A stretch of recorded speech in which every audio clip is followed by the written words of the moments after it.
Hey, Danielle from Signature Choice Realty. It's fall, and for a lot of us, that means decorating for the holidays, which means going through our closets and attic spaces to get out all the decorations. While decorating for the holidays is one of the more fun activities when it comes to doing stuff around the house, there's more that can be done to your home to help maintain its physical condition both inside and out.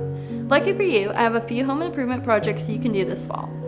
Some things you could do on the outside of your home, other than bring out the fall and holiday decor, is to unclog your gutters, replace any missing shingles, and trim the foliage around your home. Pressure washing your home can also help with the appearance. When you make your way back inside, you can clean out your fireplace so it'll be all ready to use on those cool nights when they're back for good.